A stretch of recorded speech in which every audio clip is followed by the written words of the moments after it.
নমস্কার বন্ধুরা, আজ ঘরোয়া খুবই সাধারণ একটি রেসিপি নিয়ে চলে এসেছি, চিংড়ি আর আলুর কষা। তো এই রেসিপিটি খেতে কিন্তু দুর্দান্ত হয়েছে। তোমরাও এইভাবে একবার ট্রাই করে দেখতে পারো। তোমরা যেভাবে করো সেভাবেই খুব সাধারণভাবে রেসিপিটি করেছি, কিন্তু একটু এদিক সেদিক। রেসিপিটি পুরোটা দেখার অনুরোধ রইল। প্রথমে চিংড়িগুলোকে একদম হালকা করে ভেজে তুলে নেব অন্য একটি পাত্রের মধ্যে। খুব একটা কড়া করে ভাজিনি, একটু জাস্ট মানে লালচে ভাব আসতেই তুলে নিয়েছি। তো আর এই দিকে আমি একটা বাটিতে কিন্তু কয়েকটা আলু সেদ্ধ করে নিয়েছি।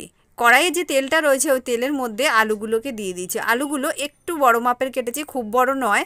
এবারে এর মধ্যে পরিমাণ মতো লবণ আর একটু হলুদ গুঁড়ো দিয়ে দেবো, দিয়ে নেড়ে চেড়ে নেব। আলুগুলোকে কিন্তু একটু ভালো করে ভেজে নিতে হবে। তো এখন আমি মিডিয়াম টু লো আঁচে রেখে আলুগুলোকে ভাজবো। আর বন্ধুরা, আমার এই রেসিপি যদি তোমাদের ভালো লেগে থাকে তাহলে অবশ্যই একটা লাইক করে দিও। আর চ্যানেলে যদি নতুন হয়ে থাকো চ্যানেলটিকে ফলো করে পাশে থেকো। আর ইউটিউব থেকে দেখে থাকলে চ্যানেলটিকে সাবস্ক্রাইব করে দিও। খুব ভালো করে নেড়েচেড়ে এই দেখো আলুগুলোকে ভেজে নিচ্ছি। অনেকটা লালচে হয়ে এসেছে আলুগুলো, আরও একটু ভেজে নিতে হবে। তো আলুগুলো অন্য একটি পাত্রের মধ্যে তুলে নিচ্ছি।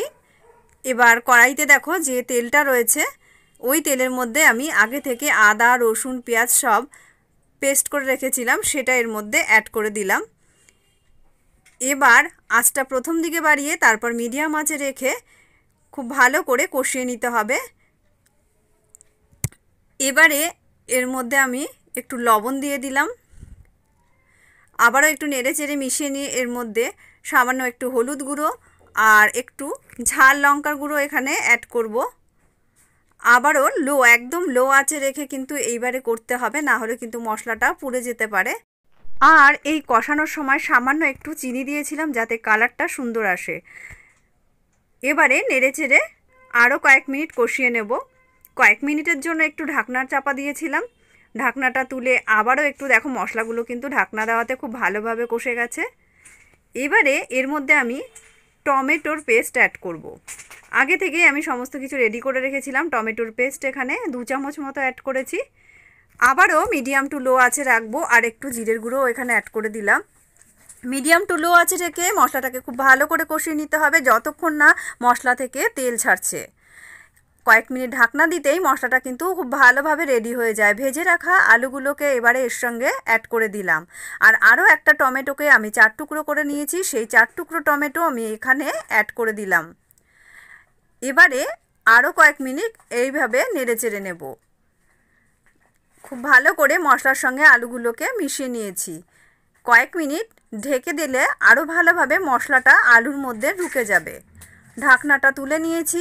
দেখো খুব সুন্দরভাবে মশলাটা আলুর সঙ্গে মিশে গেছে আর সম্পূর্ণভাবে মশলাটা কষানো হয়ে গেছে। এর মধ্যে এবারে আমি পরিমাণ মতন জল অ্যাড করব। আর এই রেসিপিটা যেহেতু খুব একটা ঝোলঝোল হবে না, গ্রেভিটা গাঢ় গাঢ় গা মাখা মতো হবে, তাই জন্য এই পরিমাণে জল দিয়েছি। এবারে আঁচটা বাড়িয়ে দিয়ে ঢাকনাটা লাগিয়ে দিলাম। ঢাকনা তুলে দেখছি আরও একটু ফুটতে দিতে হবে, গ্রেভিটা এখনও কিন্তু গাঢ় হয়নি।